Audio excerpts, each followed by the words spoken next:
Dalam riwayat peperangan Nusantara, bambu runcing memang kerap muncul sebagai simbol keberanian dan ketangkasan.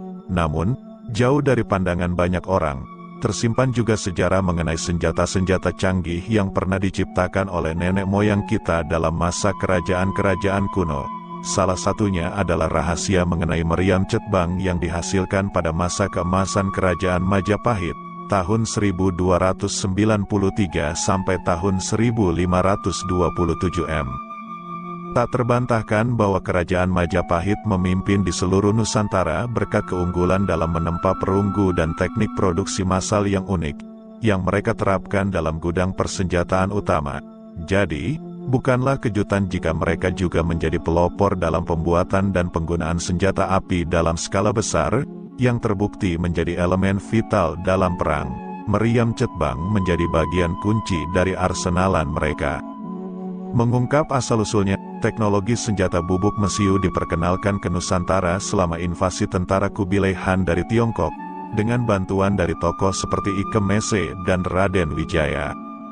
Pada saat itu, senjata meriam pertama kali diperkenalkan oleh tentara Mongol yang mengepung pasukan Daha. Dalam konteks ini, Gajah Mada, panglima perang Majapahit yang legendaris, muncul sebagai tokoh yang berpengaruh. Dia bukan hanya seorang ahli dalam strategi perang, tetapi juga dalam seni pembuatan senjata. Gajah Mada, yang dikenal sebagai sosok yang gemar mempelajari teknologi dari berbagai wilayah, merasa terdorong untuk merancang sebuah senapan yang luar biasa. Senjata ini, yang akhirnya dikenal sebagai meriam cetbang, mampu menyebabkan kerusakan besar jika dinyalakan. Namun, awalnya upaya Gajah Mada ini tidak diterima dengan hangat oleh Raja kedua Majapahit. Meskipun menghadapi tantangan, dia tetap berusaha untuk mewujudkannya. Barulah saat Ratu Tribuana Tunggadewi naik tahta sebagai Raja ketiga Majapahit, ambisinya menjadi kenyataan. Terlebih lagi, Gajah Mada dipromosikan menjadi Mahapatih, yang memberikan dukungan penuh dari Raja terhadap gagasannya. Cetbang membuktikan kemanjurannya dalam pertempuran, dan reputasinya menjadikannya senjata yang sangat dihargai oleh Raja. Gajah Mada diberikan tanggung jawab untuk memproduksi meriam ini dalam jumlah yang besar.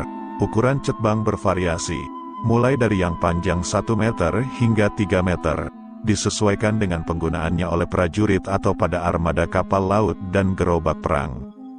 Mengesampingkan meriam-meriam Eropa dan Timur Tengah yang lazim, cetbang terbuat dari perunggu dan memiliki kamar peluru di bagian belakangnya, sehingga meriam ini juga mendapatkan julukan meriam kok, yang dalam bahasa Betawi berarti meriam terbuka atau terkuak.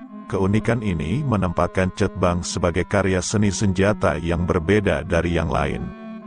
Meriam cetbang tidak hanya digunakan oleh armada laut kerajaan Majapahit, tetapi juga diterapkan oleh bajak laut dan kerajaan pesaing di seluruh Nusantara. Bahkan, pahlawan angkatan laut terkemuka, Empu Nala, menggunakan cetbang secara efektif dalam armada maritim Majapahit. Gelarnya sebagai Wiramandalika dalam Kakawin Negara Kertagama menggambarkan jasa-jasanya dalam memperluas wilayah Majapahit. Cetbang memiliki fleksibilitas dalam penggunaannya, baik sebagai meriam tetap atau putar. Kecanggihan cetbang terletak pada ukurannya yang bervariasi, memungkinkan pemasangan di kapal kecil seperti penjajab atau lancaran, dan digunakan sebagai senjata anti personel yang efektif. Penggunaan meriam cetbang ini tidak hanya menjadi warisan kerajaan Majapahit, tetapi meluas ke kepulauan sekitar Nusantara, terutama setelah para ahli meriam perunggu melarikan diri dari kerajaan Jawa pada masa penurunan kekuasaan Majapahit. Dalam pengembaraan sejarah, meriam cetbang terus berkembang di berbagai wilayah Nusantara, dengan berbagai variasi seperti lela dan rentaka. Bahkan saat masa pemerintahan Portugis dan Spanyol di wilayah tersebut, meriam ini tetap menjadi pusat perhatian. Sayangnya, seiring berjalannya waktu, keberadaan dan arti sejarah meriam cetbang terlupakan oleh banyak orang. Namun, usaha untuk memelihara sejarah ini terus berlanjut, dengan beberapa contoh meriam cetbang tersimpan di berbagai museum ternama di seluruh dunia. Jadi, selain bambu runcing, mari kita berkenalan dengan sisi gelap dari sejarah senjata nenek moyang kita. di mana Meriam Cetbang muncul sebagai karya gemilang dalam seni perang Nusantara yang sayangnya terlupakan. Sebagai negara maritim, Majapahit menguasai banyak pulau-pulau dan memiliki kepentingan besar dalam menjaga jalur perdagangan dan melindungi wilayah perairannya dari ancaman. Untuk mempertahankan dominasinya ini, Majapahit terus melakukan inovasi dalam berbagai bidang, termasuk militer. Meriam Cetbang adalah salah satu hasil inovasi teknologi militer yang menjadi bukti kemajuan Majapahit pada era tersebut. Meriam ini merupakan senjata artileri yang digunakan pada kapal-kapal perang Majapahit.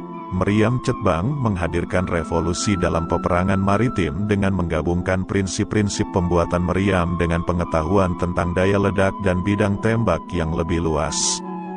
Keunggulan Meriam Cetbang, desain yang inovatif. Meriam Cetbang didesain dengan sangat inovatif. Senjata ini memiliki bentuk yang lebih pendek dan lebih lebar dibandingkan meriam-meriam sebelumnya. Desain ini memungkinkan penggunaan peluru yang lebih besar dan memberikan efek ledakan yang lebih kuat. Daya ledak yang hebat, Meriam Cetbang mampu menembakkan proyektil yang lebih berat dan memiliki daya ledak yang lebih besar. Ini memberikan kemampuan untuk menghancurkan kapal musuh dengan lebih efektif. Bidang tembak yang luas, salah satu inovasi penting adalah penggunaan bidang tembak yang lebih luas.